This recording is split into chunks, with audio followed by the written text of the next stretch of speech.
going to have a reading of the Gospel of Sri Ramakrishna at 5 o'clock. I'm sorry to disturb you all because you seem to be enjoying this quiet. We have a lovely group of about 1, 2, am I correct? 2, 4, 6, 8, 10, 11, 12, 13 from 30 years ago at UCSB. So they're having a reunion here, and they're sitting in the temple right now. It's so nice to see these happy, shining faces from, I guess, around the country, right? If one's from Texas, you're probably from somewhere else too. Well, sorry you couldn't stay in Santa Barbara. It'd be nice to have you here. And online, how are you all doing? Oh, Sunanda, you're doing well? Ganga, how are things in Florida? Things are good. Hot again. Hot again, okay. What about you, Elizabeth? Are things okay with you? You've got a rattle on the mic. Things okay in the... John, we just saw you and Snowy earlier, so I know you're well. You've got a little rattle in the mic, Krishna. It's a little hot. If you turn down the gain, it'll be better. Can you turn it down, Davy? I suppose I could lift it up. Is that any better, John? No. No. It's just overloaded. Okay. It's scratchy. Scratchy? Oh, no. I think last time it was some sort of a video thing that, is it as scratchy as it was before? It's different. Different scratching. Okay. Sorry. Okay. Anyhow, we're doing well. Okay, good. All right, and I see that either Lito or Dot, no, I think this is Dottie. Hi, Dottie. Oh, is it bad? It's bad, Sunanda, isn't it? Yes. Yeah, is it bad, Ganga? It's, yeah. So I think, Davy, last time she had to, it was the video converter that she said the next day it worked just fine. I'm sorry to do this to you online, folks. But now we're going to go to the Gospel of Sri Ramakrishna. Shall I keep my voice down, Sunanda? Does that help? I'm going to go over to YouTube. Yeah. Okay. If you unplug it, then plug it back in. That has worked in the past. Okay, Davy, did you hear that? Yep. Okay. Well, you have a yup from upstairs. Okay, so I am going to start. We are, I believe, in 1885. Saturday, May 9th, 1885. So May 9th would have been really, really hot. Whether it's 1895 or 1995 or 2025, it's going to be really hot in May in Kolkata. So here we are, Sri Ramakrishna's talking. This is about 1 year and 4 months before he died. He says, a ghost sought a companion. One becomes a ghost if one dies from an accident on a Saturday or a Tuesday. So, whenever the ghost found someone who seemed to be dying from an accident on either of these days, he would run to him. He would say to himself that at last he found his companion. No sooner would he run to the man than he would see the man getting up. The man perhaps had fallen from a roof, and after a few moments regained consciousness. Once Mathur Babu was in ecstatic mood. He behaved like a drunkard and could not look after his work. At this, all said, who will look after his estate if he behaves like that? Certainly the young priest, that would be Sri Ramakrishna, has cast a spell upon him. During one of Narendra's early visits, I touched his chest and he became unconscious. Regaining consciousness, he wept and said, oh, what have you done to me? I have a father, I have a mother. This I and mine spring from ignorance. A guru said to his disciple, the world is illusory, come away with me. But revered sir, said the disciple, my people at home, my father, my mother, my wife, love me so much. How can I give them up? The guru said, no doubt you have this feeling of I and mine, and say that they love you, but all this is an illusion of your mind. I shall teach you a trick, and you will know whether they love you truly or not. Saying this, the teacher gave the disciple a pill and said to him, "Swallow this at home. You will appear to be a corpse, but you will not lose consciousness. You will see everything and hear everything. Then I shall come to your house, and gradually you will regain your normal state." The disciple followed the teacher's instructions and lay on his bed like a dead person. The house was filled with loud wailing. His mother, his wife, and others lay on the ground weeping bitterly. Just then a Brahmin entered the house and said to them, "What is the matter with you?" "This boy is dead," they replied. The Brahmin felt his pulse and said, "How is that?" "No, he's not dead. I have a medicine for him that will cure him completely." The joy of the relatives knew no bounds. It seemed to them that heaven itself had come down into their home. "But," said the Brahmin, "I must tell you something else. Another person must take some of this medicine first, and then the boy must swallow the rest. But the other person will die. I see he has so many dear relatives here, one of them will certainly agree to take the medicine. I see his wife and mother crying bitterly. Surely they will not hesitate to take it." At once the weeping stopped, and all sat quiet. The mother said, "Wait, this is a big family. Suppose I die, who will look after the family?" She fell into a reflective mood. The wife, who had been crying a minute before and bemoaning her ill luck, said, "Well, he's gone the way of all mortals. I have these 2 or 3 young children, who will look after them if I die?" The disciple saw everything and heard everything. He stood up at once and said to the teacher, "Let us go, revered sir, I will follow you." All laugh. Another disciple said to his teacher, "Revered sir, my wife takes great care of me.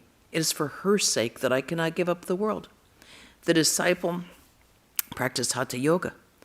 The teacher taught him, too, a trick to test his wife's love. One day there was a great wailing in his house. The neighbors came running and saw the hatha yogi sitting in his posture, limbs paralyzed and distorted. They thought he was dead. His wife fell on the ground weeping piteously. "Oh, what has befallen me? How have you provided for our future? Oh, friends, I never dreamt that I should meet such a fate." In the meantime, the relatives and friends had brought a cot to take the corpse out. But suddenly a difficulty arose as they started to move it. Since his body was twisted and stiff, it could not be taken out through the door. A neighbor quickly brought an axe and began to chop away at the door frame. The wife was crying bitterly when she heard the sound of the axe. She ran to the door. "What are you doing, friends?" she asked, still weeping. The neighbor said, "We can't take the body out, so we are chopping away the door frame." "Please," said the wife, "don't do any such thing. I'm a widow now. I have no one to look after me. I have to bring up these young children. If you destroy this door, I shall not be able to replace it." "Friends, death is inevitable for all, and my husband cannot be called back to life. You had better cut his limbs." The hatha yogi stood up at once. The effect of the medicine had worn off. He said to his wife, "You evil one, you want to cut off my hands and feet, do you?" So saying, he renounced home and followed his teacher. All laugh. Many women make a show of grief. Knowing beforehand that they will have to weep, they first take off their nose rings and other ornaments, put them securely in a box, and lock it. Then they fall on the ground and weep. "Oh, friends, what has befallen us?" Narendra. How that became the future Swami Vivekananda. "How can I believe, without proof, that God incarnates himself as a man?" Girish, that is Girish Ghosh. "Faith alone is sufficient. What is the proof that these objects exist here? Faith alone is the proof." A devotee. "Have philosophers been able to prove that the external world exists outside us? But they say we have an irresistible belief in it." Girish Narendra. "You wouldn't believe even if God appeared before you. God himself might say that he was God born as a man, but perhaps you would say that he was a liar and a cheat." The conversation turned to the immortality of the gods. Narendra. "What is the proof of their immortality?" Girish. "You wouldn't believe it even if the gods appeared before you." Narendra. "That the immortals existed in the past requires proof." M whispered something to Paltu, smiling, to Narendra. "Then what need is there for the immortals to be without beginning? To be immortal, one need only to be without end." Master, smiling. "Narendra is the son of a lawyer, but Paltu of a deputy magistrate." All laugh. All kept silent a while. Jogin, smiling. He, meaning the master, doesn't accept Narendra's words anymore. Master, smiling. One day I remarked that the chatak bird doesn't drink any water except that which falls from the sky.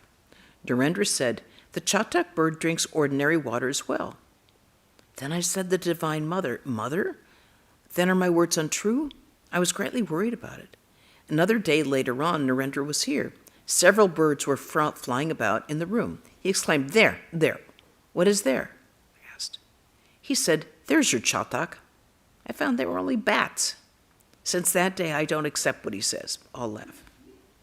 At Jadu Malik's garden house, Narendra said to me, the forms of God that you see are the fiction of your mind. I was amazed and said to him, but they speak too. Narendra answered, yes, one may think so. I went to the temple and went before the mother. Oh, mother, I said, what is this? Then is all this false? How could Narendra say that? Instantly, I had a revelation. I saw consciousness, indivisible consciousness, and a divine being formed of that consciousness. The divine form said to me, if your words are untrue, how is it they tally with the facts? Thereupon I said to Narendra, you rogue, you created unbelief in my mind. Don't come here anymore. The discussion continued. Narendra was arguing. He was then slightly over 22 years of age. Narendra to Girish, M., and the others. How am I to believe in the words of Scripture? The Mahanirvana Tantra says in one place that unless a man attains knowledge of Brahman, he goes to hell. And the same book says in another place that there's no salvation without the worship of Parvati, the Divine Mother. Manu writes about himself in the Manu Samhita. Moses describes her own death in the Pentateuch.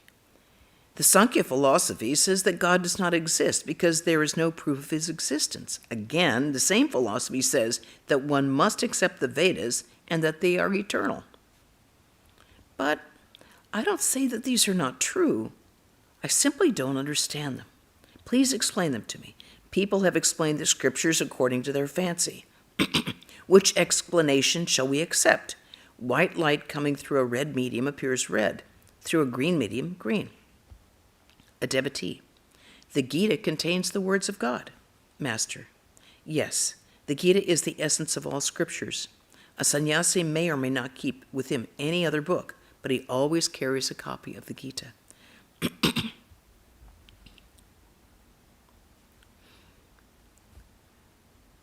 A devotee. The Gita contains the words of Krishna. Narendra. Yes, Krishna or any other fellow for that matter. Ramakrishna was amazed at these words of Narendra. Master, this is a fine discussion. There are two interpretations of the scriptures, the literal and the real. One should accept the real meaning alone, that which agrees with the words of God. There is a vast difference between the words written in a letter and the direct words of its writer. The scriptures are like the words of the letter. The words of God are direct words.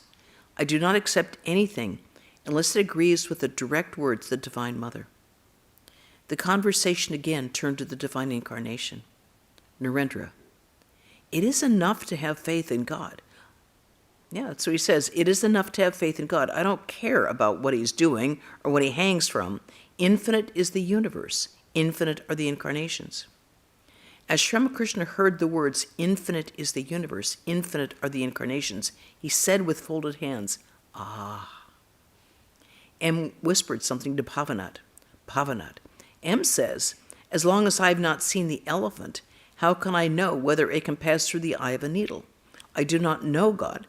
How can I understand through reason whether or not he can incarnate himself as man?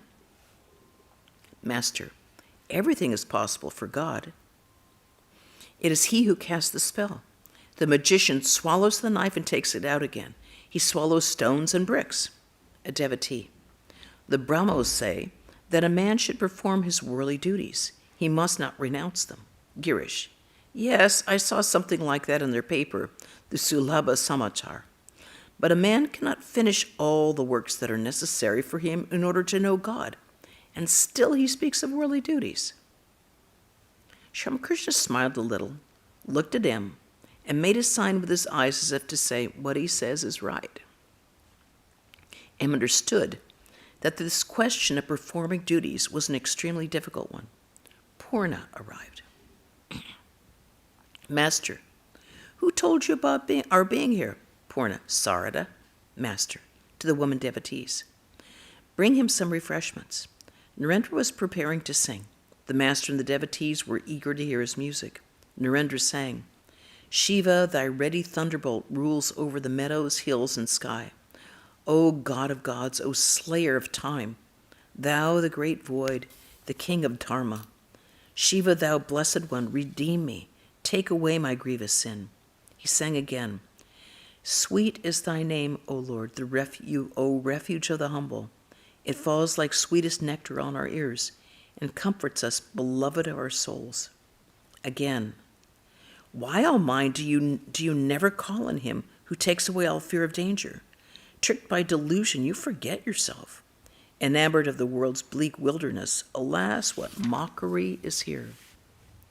Comrades and wealth you cannot always keep, take care lest you forget him quite.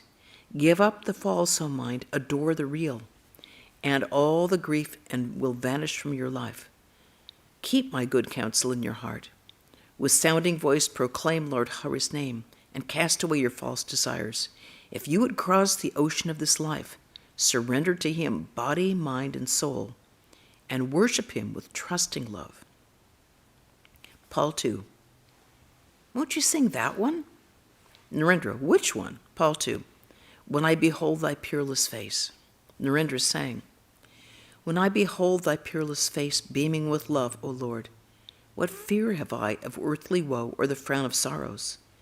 As the first ray of the dawning sun dispels the dark, so too, Lord, when thy blessed light bursts forth within the heart, it scatters all our grief and pain with sweetest balm. When on thy love and grace I ponder in my heart's deepest depths, tears of joy stream down my face beyond restraining. Hail, gracious Lord, hail, gracious one, I shall proclaim thy love. May my life breath depart from me as I perform thy works. At M's request, Narendra sang again. M and many the devotees listened with folded hands. Be drunk, O mind, be drunk with the wine of be drunk with the wine of heavenly bliss. Roll on the ground and weep, chanting Hari's sweet name. Narendra sang again. Meditate, O my mind, on the Lord Hari, the stainless one, pure spirit through and through. How peerless is the light that in him shines. How soul-bewitching is his wondrous form. How dear is he to all of his devotees. He sang another song. This universe wondrous and infinite, O Lord, is thy handiwork, and the whole world is a treasure house full of thy beauty and grace. The stars glisten innumerable, like gems on a necklace of gold. How can the myriad suns and moons ever be numbered? The earth is glowing with grain and gold, thine ever-brimming store. Uncounted stars, O God, sing forth, Blessed, blessed art thou. Then he sang, Upon the tray the sky blaze bright the lamps of sun and moon.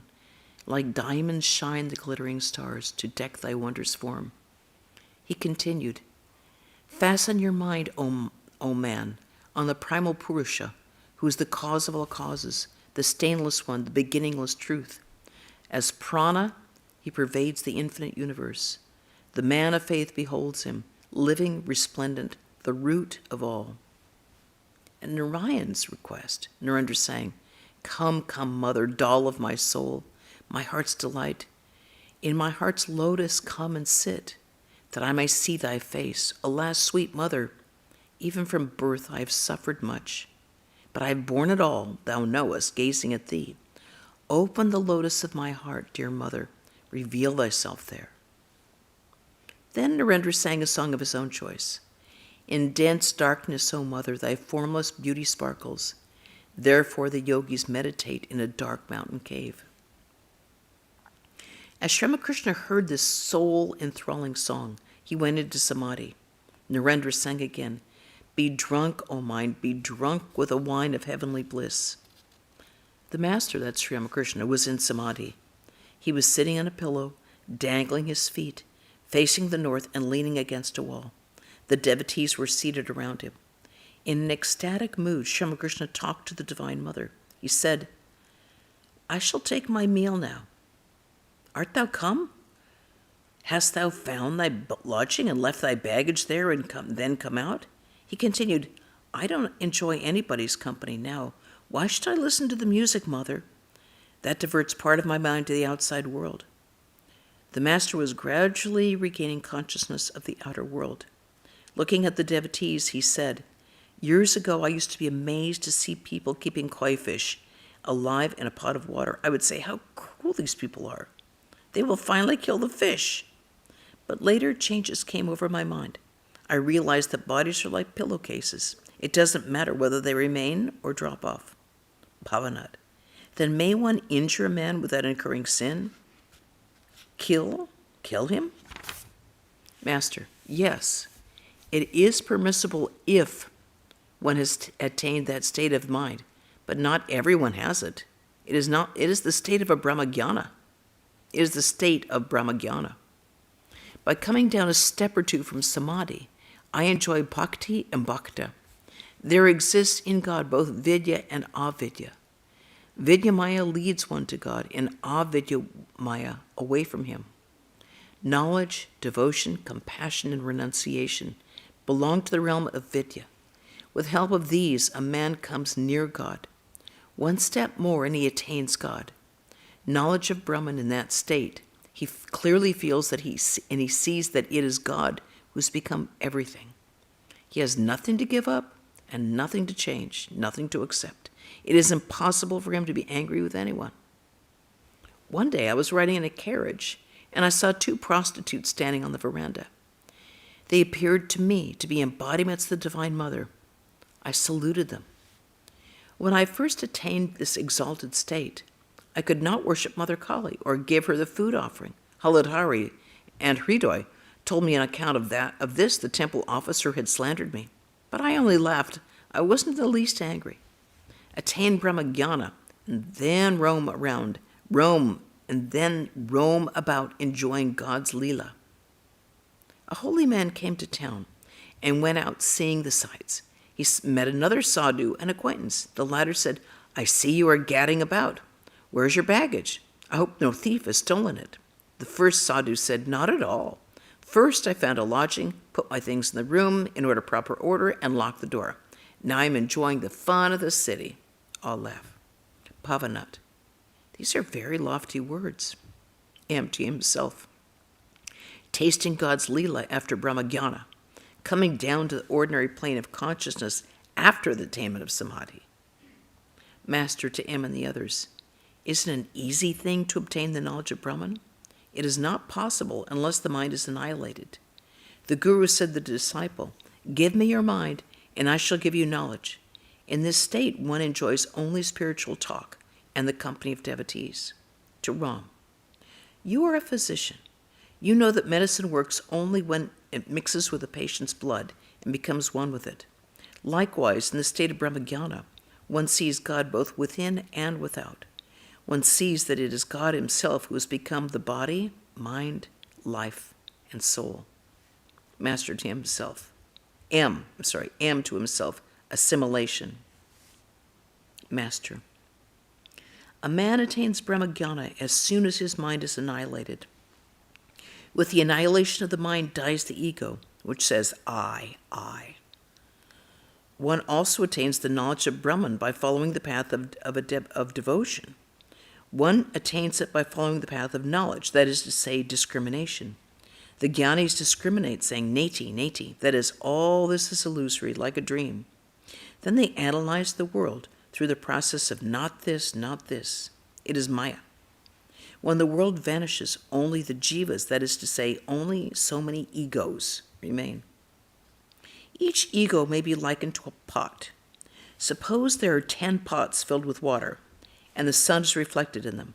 How many suns do you see? A devotee. 10 reflections, plus there certainly exists the real sun. A master. Suppose you break one pot. How many suns do you see then? Devotee. 9 reflected suns, but there certainly exists the real sun. Master. All right. Suppose you break 9 pots. How many suns do you see now? Devotee, 1 reflected sun. But there still exists the real sun, Master, to Girish. What remains when the last pot is broken? Girish, the real sun, sir. Master, no. What remains cannot be described. What is remains. How will you know there is a real sun unless there's a reflected sun? Eye consciousness is destroyed in samadhi. A man climbing down from samadhi to the lower plane cannot describe what he has seen there. It was late evening. Lamps were burning in the drawing room. Ramakrishna was in a spiritual mood. The devotees sat around him. Master, in an ecstatic mood. There is no one else here, so I am telling you this. He who from the depth of his soul seeks to know God will certainly realize him. He must. He alone who is restless for God and seeks nothing but him will certainly realize him. Those who belong to this place, i.e. those who are the inner circle of the Master's devotees, have already come. Those who will come from now on are outsiders. Such people will come now and then. The Divine Mother will tell them, do this, call on God this way. Why doesn't a person's mind dwell on God? You see, more powerful than God is his Maya, his power of illusion. More powerful than the judge is his orderly. All laugh. Rama said to Narada, I'm very much pleased with your prayer. Ask a boon of me. Narada replied, O Rama, may I have pure devotion to your lotus feet, and may I not be deluded by your world-bewitching Maya. Rama said, be it so. Ask for something else. Narada replied, no, Rama. I do not want any other boon. Everyone is under the spell of this world-bewitching Maya. When God assumes a human body, he too comes under the spell. Rama wandered about weeping for Sita. Brahman weeps, entangled in the snare of the 5 elements. But you must remember this. God, by his mere will, can liberate himself from this snare. Pavanat. The guard of a railway train shuts himself up of his own will in a carriage, but he can go out whenever he wants to. Master.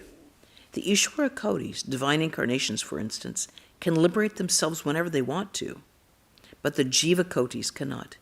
Jivas are imprisoned by lust and greed. When the doors and windows of a room are fastened with screws, how can a person get out? Pavanat, smiling. Ordinary people are like the 3rd-class passengers on a railway train. When the doors of their compartment are locked, there's no way to get out. Girish. If a man is so strongly tied head and foot, if a man is so strongly tied head and foot, then what is the way? Master. He has nothing to fear if God himself, as the Guru, cuts the chain of Maya. And that is the end of the day. That's very convenient because we're at the end of our time. Any questions or comments on anything in here? No? Okay. And I don't see anything from online because we're on YouTube except for John and Snowy. The reset fixed the problem. Your audio has been good. Oh, very, since very you good. redid it. Glad to hear that. Okay. I've got a heart from Elizabeth. Very nice. And I see Lito is still there. Good. Okay. Well, then we have some announcements, which I stuck inside the gospel. Not so good. We are not following the printed schedule because we felt like changing it. Okay, so tomorrow, Swami Mahayogananda will speak on To Wisdom with Love. On Wednesday, there will be a reading of Glimpses of a Great Soul, a portrait of Swami Sardananda by Swami Sheshananda. Next Saturday, there will be a reading of the Gospel of Sri Ramakrishna at 5 p.m. And following Sunday, Krishna Prana, who's for this Sunday, will be speaking Sunday after this on embracing change. Future note, on the 26th, we'll be celebrating Shivaratri. Starting at 6 p.m., the first watch begins. The last watch, the fourth watch will begin at 10 p.m., so anytime in there, you're very welcome. It'll all be online. Please come in person if you can manage that. And I'll close with a chant. Om Shanti Shanti Shanti Hari Om Tat Sat Sri Ramakrishna Arpanamastu. Thank you all for joining. Glad you could come today.